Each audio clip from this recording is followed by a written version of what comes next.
é bom.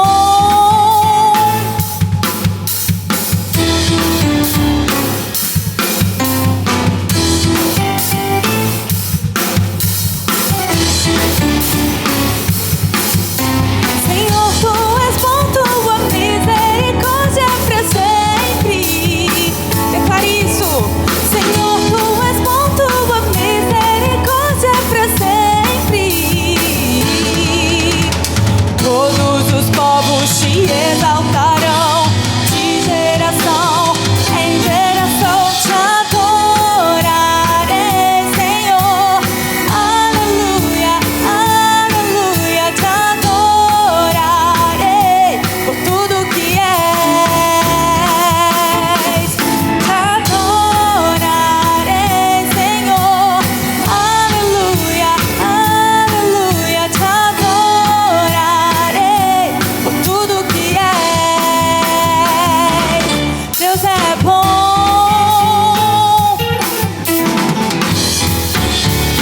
Aleluia.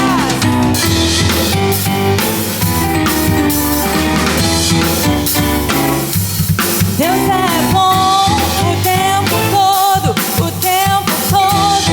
Deus é bom, Deus é bom o tempo todo, o tempo todo. Deus é bom, Deus é bom o tempo todo, o tempo todo. Deus é bom, Deus é bom o tempo todo, o tempo todo. Deus é bom, te adorarei. Diga, aleluia, aleluia, te adorarei por tudo que és. Te adorarei, Senhor. Aleluia, aleluia, te adorarei por tudo que és, por tudo que és, por tudo que és. Deus é bom.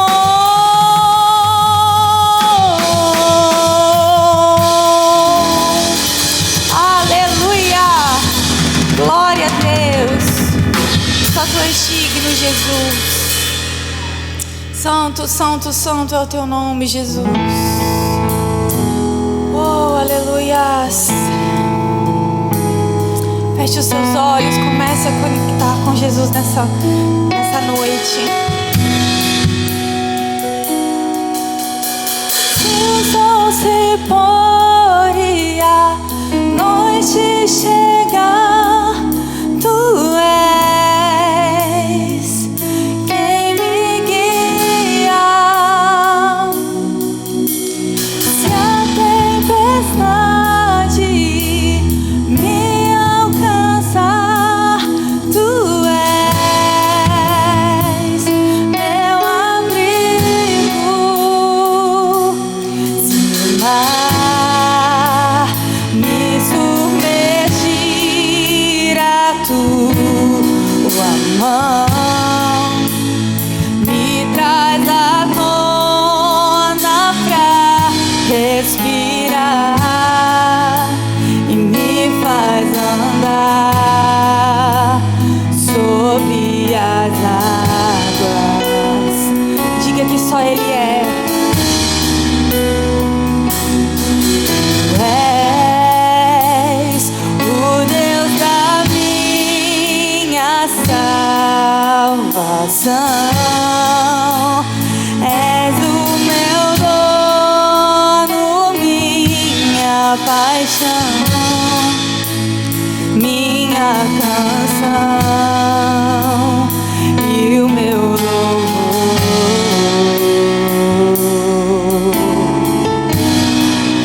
Diga, se o sol se pôr. Se o sol se pôr e a noite chegar, tu és quem me guia. Se a tempestade me alcançar, tu és meu abrigo.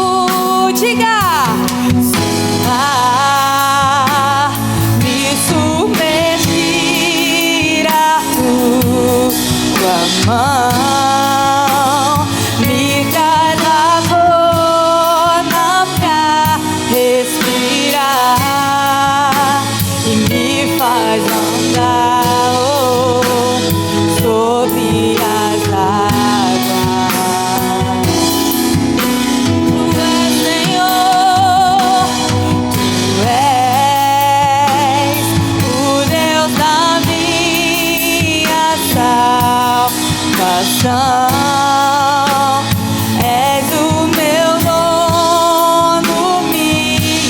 paixão, minha canção e o meu louvor.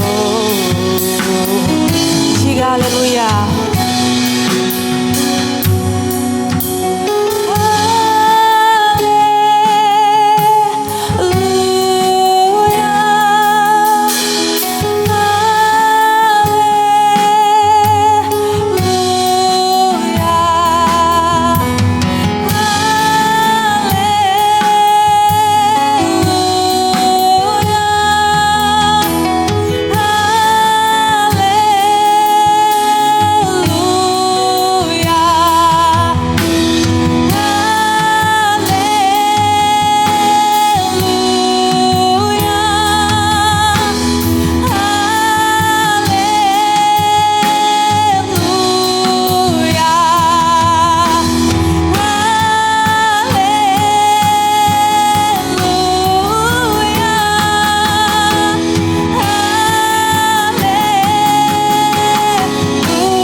As circunstâncias, Senhor Jesus, que encontra, Senhor, na vida de cada um esta noite. Mas nós sabemos que nós servimos um Deus que é todo poderoso, aquele que pega em nossas mãos, aquele que nos guia, aquele que nos fortalece, aquele que tem domínio, o poder, a força, aquele que controla, aquele que governa. Ah, Jesus, nós te agradecemos, Jesus, nós te agradecemos, Jesus. Tu és, diga, o Deus da minha salvação. És o meu dono, minha paixão, minha canção e o meu louvor.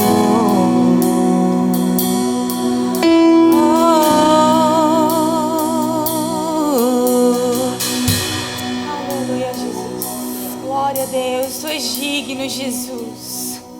Te adoramos, Jesus. Oh, Senhor, nós queremos ser, Senhor Jesus, como um farol, Pai. Sonda os nossos corações, Jesus.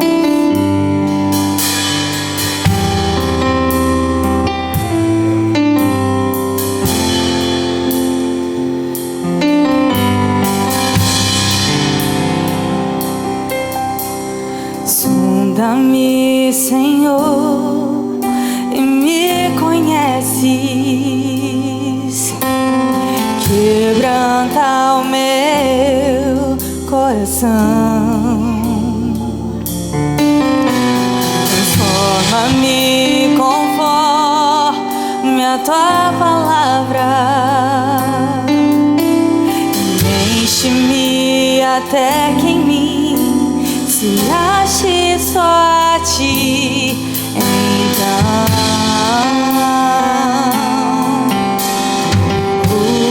usa-me, Senhor. Diga isso a Ele.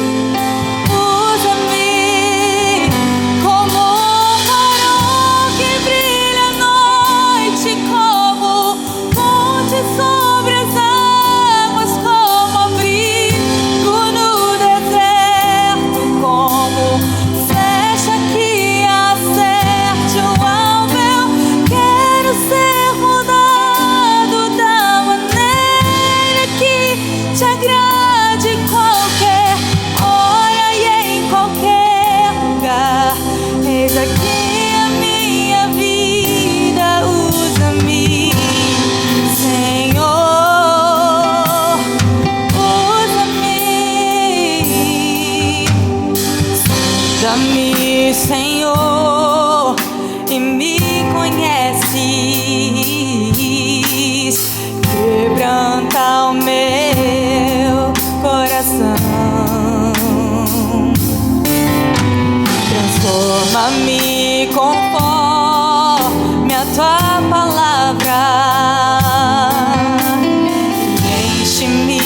até que em mim se ache só a ti. Então usa-me, Senhor. Diga, usa-me como um farol que brilha à noite, como fonte sobre as águas, como abrigo no deserto, como flecha que acerta. Quero ser usado da maneira que te agrade, em qualquer hora e em qualquer lugar. Eis aqui a minha vida, usa-me, Senhor, usa-me, sonda-me, quebranta-me, transforma-me,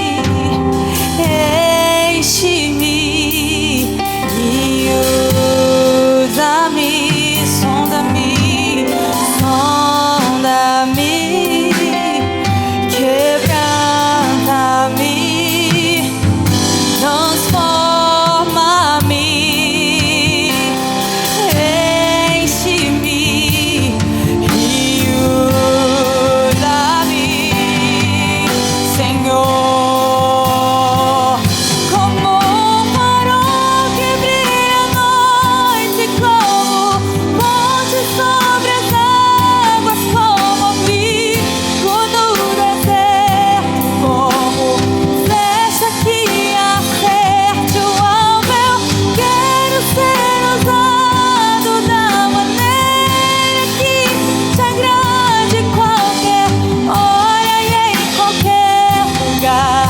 Eis aqui a minha vida, usa-me, Senhor, usa-me, sonda-me, quebranta-me, transforma-me, enche-me e usa-me, sonda-me, sonda-me, quebranta-me, transforma-me, enche-me e usa-me, Senhor.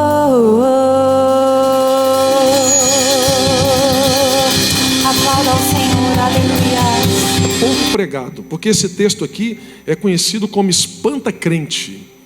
Esse texto que nós vamos ler agora é conhecido, tem 3 textos na Bíblia, que arrebatamento, santidade, e esse aqui, ó, arrebatamento gera medo, santidade gera confronto, e esse aqui espanta-crente. Por isso que quase ninguém fala desse texto aqui, mas nós vamos falar dele hoje. 6 coisas que Deus odeia e uma Ele abomina. Vamos lá, Provérbios 6,16, pode deixar aí o primeiro.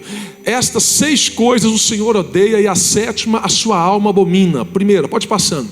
Olhos altivos, língua mentirosa, mãos que derramam sangue inocente. Pode passar. O coração que maquina pensamentos perversos, pés que se apressam a correr para o mal, a testemunha falsa que profere mentiras e o que semeia contenda entre irmãos. É a 7ª coisa. Olha isso, filho meu, guarda o meu mandamento de teu pai, não deixe. Não tem nada não, pode fazer aquele último mesmo, acho que esse aí fugiu um pouquinho. Não tem nada não, é no último. A testemunha falsa que profere mentiras e que o semeia e o que semeia contenda entre os irmãos. Fecha os teus olhos, sentado como você está. Te damos graças, Senhor, nessa noite. Obrigado por tua graça, bondade e misericórdia. Que o Senhor esteja conosco, guardando, guiando, abençoando.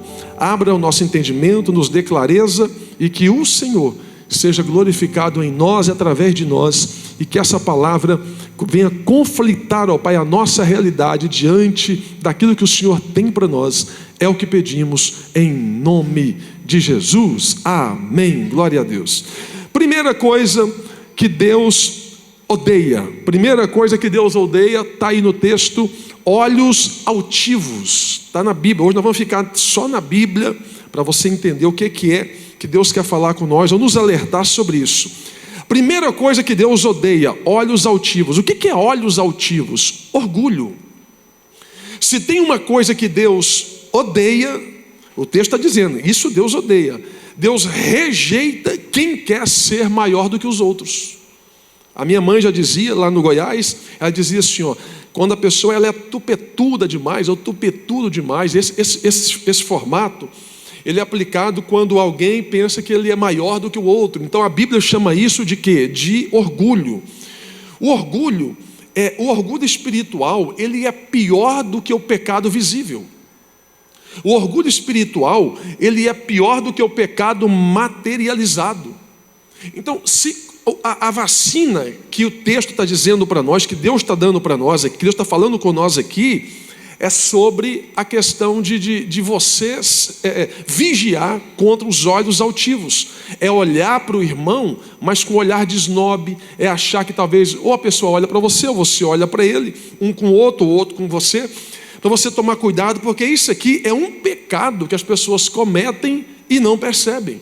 Elas estão cometendo um pecado quando está esnobando do irmão, quando está menosprezando a irmã, o companheiro, a companheira, enfim. Então tem gente que não cai em pecado, mas ele cai na soberba, sabe? Tem pessoas que não tem um adultério, não adultéria, não mata, não rouba, não faz outras coisas, mas ele cai no pecado da soberba. E o pecado da soberba é um perigo. Porque esse pecado da soberba aqui, ele acaba trabalhando em nós, ou mexendo em nós, quebrando os pilares que a gente construiu, ou que Deus construiu, ou que você trouxe ao longo da vida. Então, primeira coisa que Deus odeia, e você precisa tomar muito cuidado com isso, porque talvez nós precisamos ficar atentos para não sermos crentes hipócritas. O que é o crente hipócrita? É aquele que ele é bom no religioso, mas ele é péssimo no conceito moral. Existem os pecados de classe moral, classe espiritual. Quando você lê o que Paulo vem escrevendo sobre os pecados de classe espiritual, classe moral, de classe aqui da família também entra dentro da classe moral. Então tem pessoas que eles são perfeitos naquilo que fazem dentro do religioso, mas são péssimos quando fala sobre o irmão, com a irmã.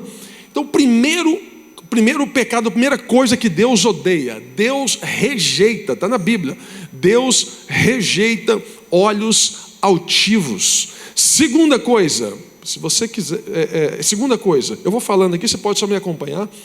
Língua mentirosa.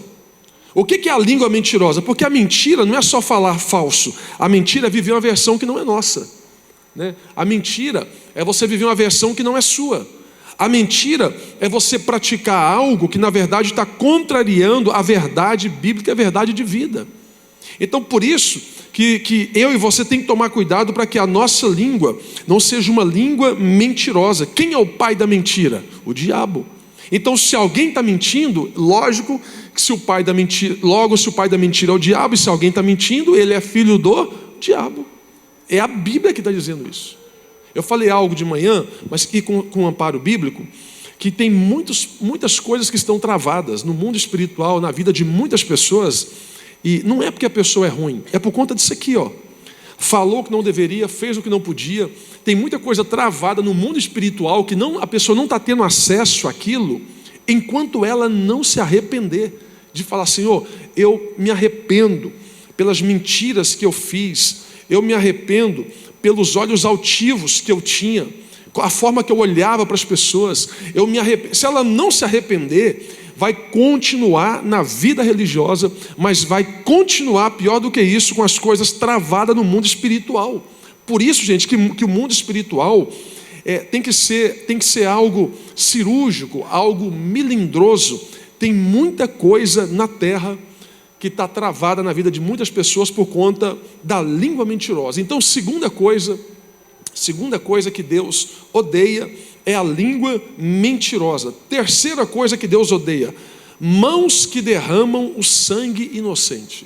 Isso aqui não é quem mata com faca, revólver, tiro, bomba. Não é isso. Isso aqui não é a morte fisicamente, mas é ferir sem motivos. É quando a pessoa está ferida. Tem tanta gente que ela está morta espiritualmente porque ela foi ferida por alguém. Quantas pessoas na América você encontra aqui que ela fala: aquela igreja me machucou, aquela igreja me feriu, aquilo lá, aquela situação fez com que eu machucasse. Ou seja, muitas pessoas estão feridas por conta de palavras, por conta de situações que aconteceram por pessoas. E aí a pergunta para nós: como você tem sido bênção? Como você tem sido bênção? As suas palavras têm gerado bênção ou maldição? As pessoas que estão olhando para você, estão vendo você como bênção ou como maldição? Esquece igreja, estou falando da porta para fora. Como que as pessoas olham para mim e para você do lado de fora? Será que eles olham e estão dizendo: ali vai uma bênção ou ali vai uma treva? Ali vai alguém que é bênção ou ali vai alguém que é maldição? Ali, como que é o nosso comportamento fora da igreja? Você é um livro, nós somos um livro. O maior pregador não é quem pega microfone, o maior pregador é quem prega com a vida. As pessoas estão olhando para nós todos os dias, estão gerando conceito de nós todos os dias, estão olhando para nós e estão pensando: será que é isso mesmo? Mas eu vi aquela coisa, não sei. Por isso que o tempo, quando a Bíblia fala sobre o tempo, Eclesiastes 3, o tempo é o melhor remédio para provar tudo aquilo que a gente pede debaixo dos céus, na terra debaixo dos céus. Então a terceira coisa que Deus odeia são as mãos que derramam sangue inocente. Tem pessoas que eles nunca mataram ninguém, no faca, sangue, bom, nunca, mas sempre está matando alguém com palavras desnecessárias. As minhas, as suas, as nossas palavras precisam ser palavras que venham edificar as pessoas à nossa volta. Número 4, coração que trama o mal. Coração que trama o mal. O que é o coração que trama o mal?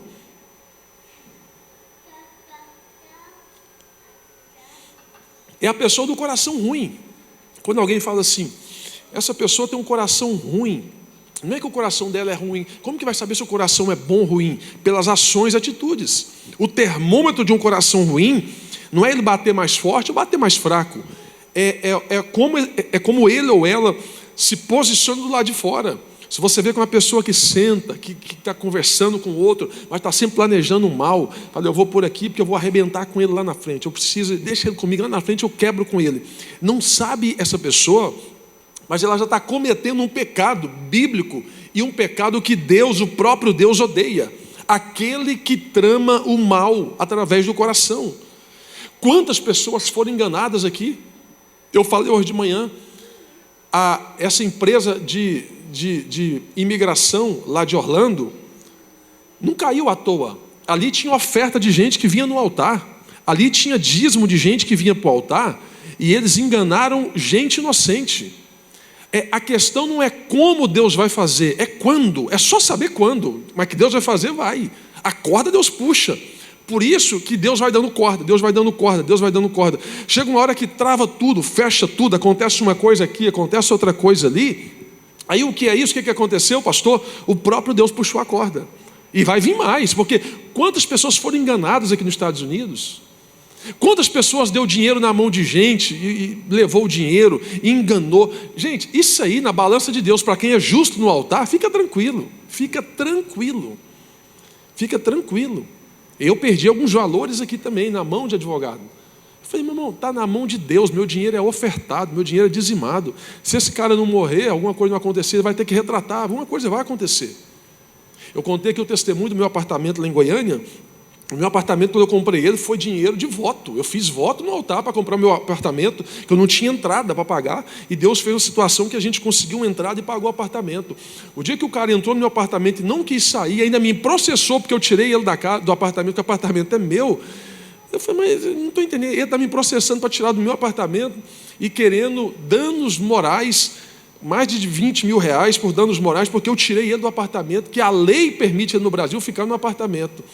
Falei, tá bom, arrumei um advogado amigo meu, pus na mão do advogado, e o advogado falou assim, ó, próximo passo agora, o processo foi arrolando, o próximo passo agora vai ter uma conciliação. E provavelmente na conciliação, você vai fazer um acordo, baixa o valor aí para deixar esse cara embora. Aconteceu um dia, um sábado de manhã, eu acordo, o doutor Fabiano me liga e fala assim, olha, aconteceu um negócio maluco aqui. Não teve conciliação e a juíza já sentenciou a causa ganha para você. Agora você vai organizar para ver se bloqueia a conta dele, ver o que tem bens no nome dele. É questão de tempo para tirar. Na hora eu lembrei, rapaz, aquilo que foi para o altar de forma inocente, Deus não deixa voltar vazio da mão de ninguém. Por isso que cada oferta que você dá no altar, cada semente que você dá no altar de algo que você está saindo daqui, orando para Deus, e lá fora alguém faz mal contra você, fica tranquilo. Faz o que tem que ser feito. É mais ou menos isso. Coração que trama o mal. É gente que está olhando para você ou para mim, mas está tramando o mal contra nós. Como que eu posso arrancar alguma coisa dele? Como que eu posso arrancar alguma coisa dela? Esquece que quem está com Deus, quem nos defende não é terra. Quem nos defende é o Senhor. Número 5, pés que correm para o mal. O que é os pés que correm para o mal? Que está em Provérbios. Tem gente que não resiste ao pecado. Tem pessoas que não resistem ao pecado e ele corre atrás do pecado. Falei referente aos jovens hoje pela manhã sobre isso também, que tem gente que não suporta ver o pecado. Tem homem que é o famoso pé de cachorro, não pode ver um rabo de saia que está atrás. Tem mulher que não pode ouvir uma palavrinha bonitinha que está cedendo. Não estou falando aqui, estou falando de forma aberta, até para quem tem casa. Então, o pés que correm para o mal é gente que está vendo que o pecado está aqui, em vez de ele correr daqui, ele corre para lá. E a Bíblia fala assim, ó, foge da aparência do mal.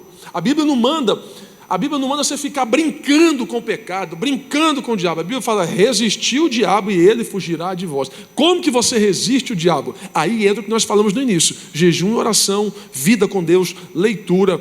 Porque se a pessoa não está em jejum, em oração, em vida com Deus, ele não tem consciência de sabedoria para saber o que vem de Deus e o que não vem de Deus. Então, pés que correm para o mal é o número 5. Quando o pecado chega na porta, você vai saber o que é pecado, o que é prato e o que é banquete. Prato vem do diabo, banquete vem de Deus. Então, quando o diabo vier com um prato, lembra que o banquete ele é muito maior e Deus tem coisas melhores para a sua vida, para a sua casa e para a sua família. Você pode dar glória a Deus nessa noite em nome de Jesus? Número 6, o penúltimo, testemunha falsa. Está aí na Bíblia. Obrigado, Gerald. Testemunha falsa. O que é testemunha falsa? A Bíblia está dizendo: o que profere mentiras e o que semeia contenda entre os irmãos.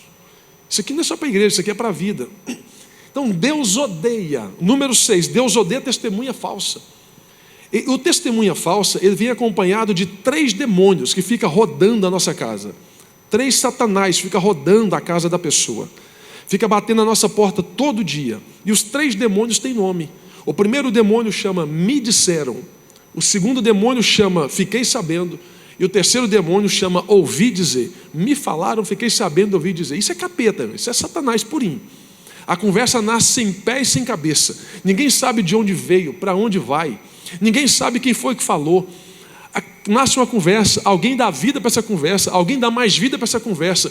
O que é uma fofoca? É uma palavra distorcida que não bate com a verdade. E a fofoca, ela só tem fofoca porque tem outro fofoqueiro que propaga a fofoca. A fofoca termina quando chega na mão ou no ouvido de quem tem sabedoria. Chegou até em você, tem que fazer isso, ó. Parou. Vai parar em nós, vai parar em mim. Vai chegar, eu vou falar uma coisa que a gente tem que orar certo. Coisas que não vai acabar nunca. Inveja, fofoca, briga, mentira, engano. Isso não acaba, está na Bíblia. Desde o Éden, isso não acaba. Tem coisa que já está intrínseco dentro do ser humano, já está dentro dele. É raiz adâmica, raiz pecaminosa. Mas o que eu devo fazer, pastor? Afasta do mal. Se tem uma nuvem de inveja, sai debaixo dela. Se tem uma nuvem de contenda, sai debaixo dela. Agora falar assim, vamos orar para Deus acabar com a inveja. Como que Deus vai acabar com a inveja? Se está dentro da raiz pecaminosa. Você quer ver o tanto que esse negócio é forte, profundo e confrontador de pensamento bíblico? Caim matou Abel. Caim matou o irmão. Até Caim não teve nenhum homicídio na Bíblia, nenhum homicídio. Ninguém matou ninguém na Bíblia até Caim e Abel. Como que Caim descobriu, e ele fala, que o peso do pecado do irmão dele estava sobre ele. Mas como que ele sabia que aquilo era um homicídio? O primeiro homicídio na Bíblia, a pessoa descobriu como? Como é que a pessoa falou? O nome disso aí é homicídio. O que você acabou de fazer não pode. Matou a sua irmã. Quem falou para ele? Então você vê que a raiz adâmica dentro dele já estava acusando ele daquilo que é errado. Para você ver o tanto que essa questão ela é pesada para nós e é preocupante para todos nós. Por isso que a gente tem que tomar muito cuidado, porque nem toda fofoca parece mentira, mas toda fofoca ela carrega um peso de veneno. Quantas pessoas estão feridas, machucadas, maltratadas, porque uma conversa que não existiu, tomou vida num ambiente que não deveria e maltratou uma família, um casamento, casamentos que foram destruídos. Eu já contei aqui há um tempo atrás de um fato que aconteceu no Rio de Janeiro, de uma mulher endemoniada. Ela apaixonou no pastor e queria ficar com o pastor da igreja. O pastor falou, está repreendido, sai para lá. Olha o tanto que o diabo é sagaz. Essa mulher é enfermeira numa cidade do Rio de Janeiro, e um dia o pastor passou mal, foi para esse hospital, ficou acamado, e ela foi no quarto que ele estava, ensedado, sem ver nada. Ela levantou a roupa dele e viu que ele tinha uma tatuagem, e a tatuagem que ele tinha era escondida na parte da virilha. Um dia, no meio da igreja, ela falou assim, olha, eu fiquei com o pastor. E todo mundo, que isso? Como assim? Ela falou, fiquei, como prova disso, eu sei da tatuagem que ele tem. Ele tem uma tatuagem. É verdade ou mentira a tatuagem? Eu falei, não, é verdade, mas mentira. O pastor perdeu a família, perdeu a igreja, desviou, voltou para a Sageta. Passou-se anos depois, o pastor novo que entrou na igreja, assumiu a igreja. Aquela mulher voltou na igreja arrependida, com peso na consciência, falou, pastor, há uns anos atrás eu fiz tomada por algo maligno, eu fiz algo aqui com o pastor dessa igreja, eu quero pedir perdão para ele. Aí o pastor falou, ele não está mais aqui, nem sei onde que ele está, mas vamos localizar ele. Quando localizou ele, ligou para ele e falou, tem uma irmã aqui querendo te encontrar, queria pedir perdão de uma situação que aconteceu. Sabe o que aquele ex-pastor falou para ela? Falou assim, você pegou um travesseiro com plumas e levou no alto de uma montanha e rasgou. As plumas, os ventos se levaram, agora a gente não consegue mais juntar as plumas. Ele disse para ela, a partir de hoje, a minha alma você vai dar conta dela no inferno. Porque eu não volto, perdi minha família, perdi a igreja, perdi a salvação, eu não quero mais saber de igreja, não quero mais saber de ninguém. O homem perdeu a salvação no inferno. E sabe o que ele falou? O peso da minha alma está nas tuas mãos. Então, quando a gente está falando isso aqui na igreja, quando a gente cobra, quando a gente manda mensagem, quando a gente fala para a pessoa, fica firme com Deus, vem para a igreja, esteja com a gente, não é porque o pastor é chato, é ruim, não. Sabe como que chama isso? Proteção espiritual. A gente está falando, fica firme na igreja, se você não ficar firme, o diabo te pega. Vem para o culto, vamos orar, se tem uma coisa que esfria a gente nos Estados Unidos, é falta de oração. Você tem que orar, você precisa orar, ora de manhã, ora à noite, ora dentro do carro, mas tem que orar. A nossa oração, o nosso comportamento nos denuncia através das orações que a gente faz ou que a gente não faz. Porque a oração acalma, a oração traz paz, a oração traz resposta, a oração equilibra.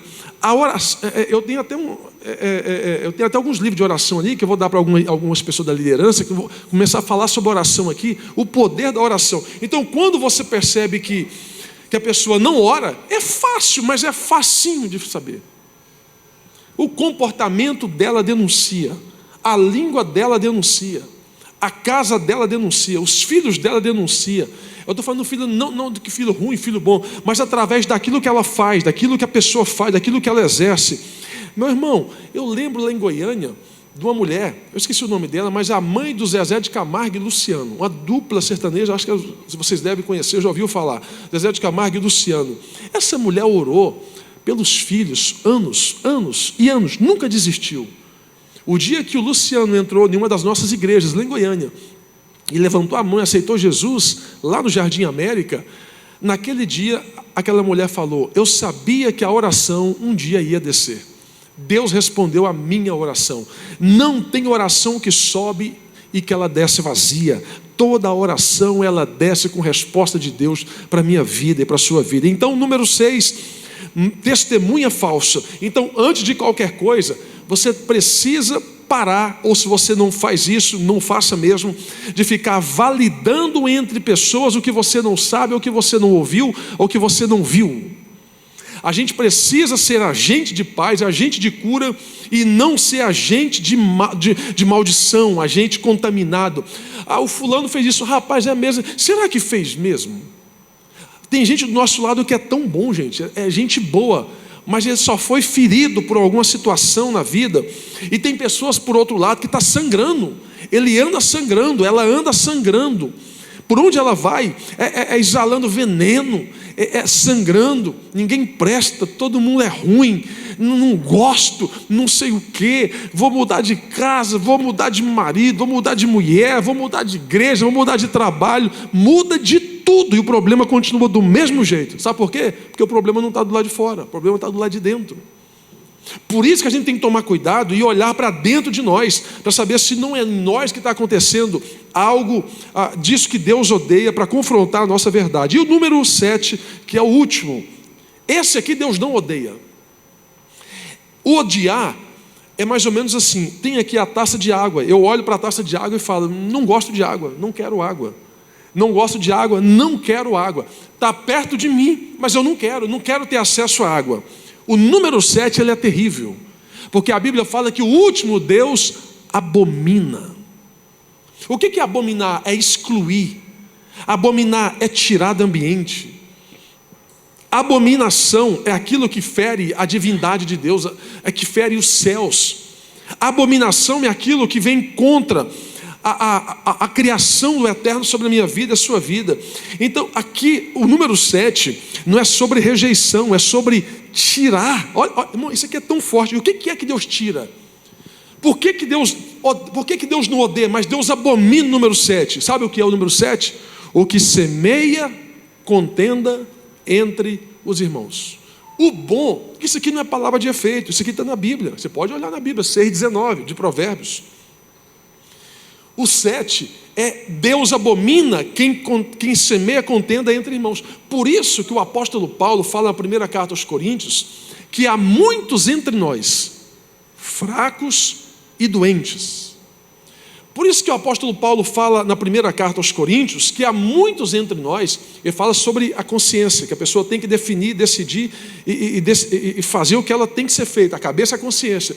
Mas ao mesmo tempo ele fala sobre fracos e doentes. Por isso que você vai ver gente doente no meio de nós, porque ele não quer a cura. Ele já feriu 6 princípios bíblicos, ele está executando o 7º.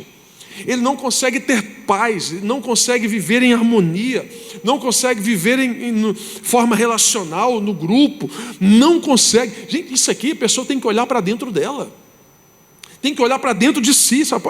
Por que ou eu sou tão mal, ou o ambiente é tão ruim? É uma das duas coisas.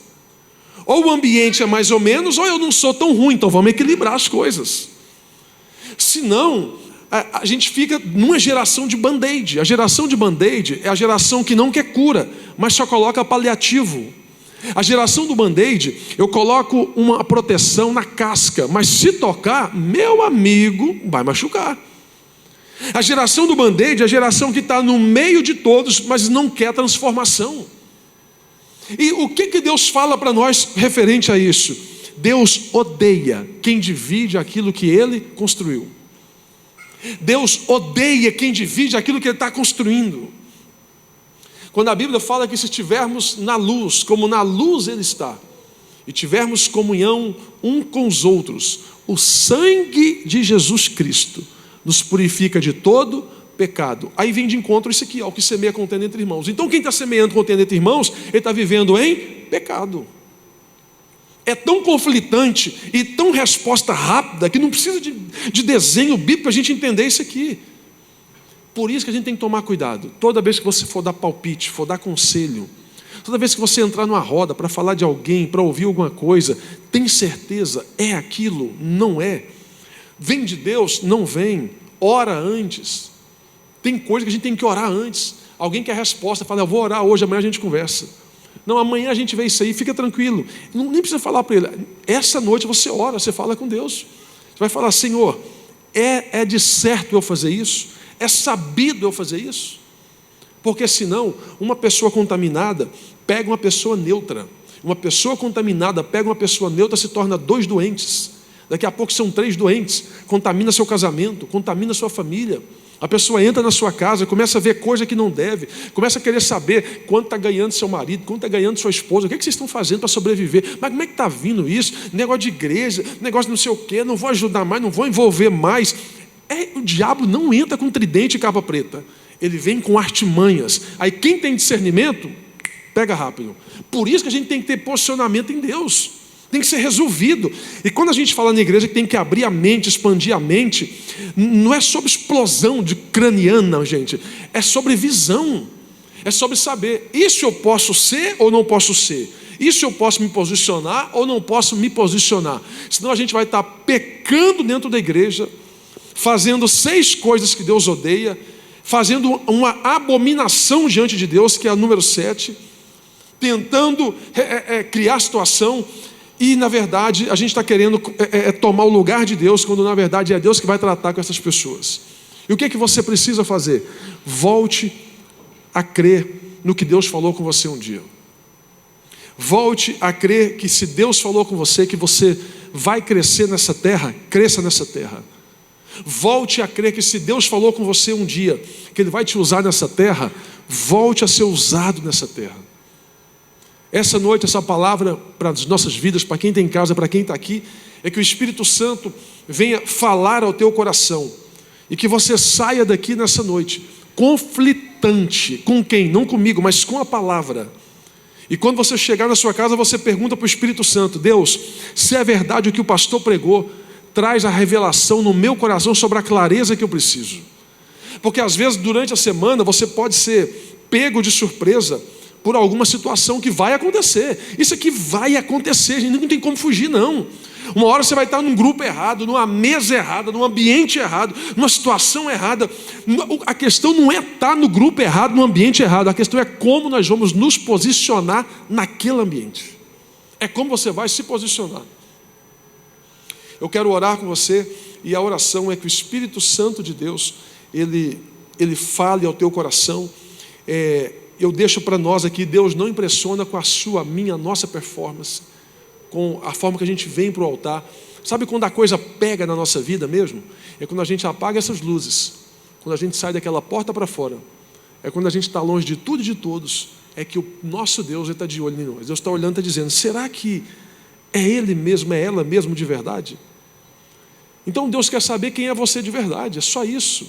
Não é sobre roupa, não é sobre falar bonito, não é sobre... Não. É sobre quem somos nós. Por isso que Deus prefere um pecador autêntico do que um santo fantasiado.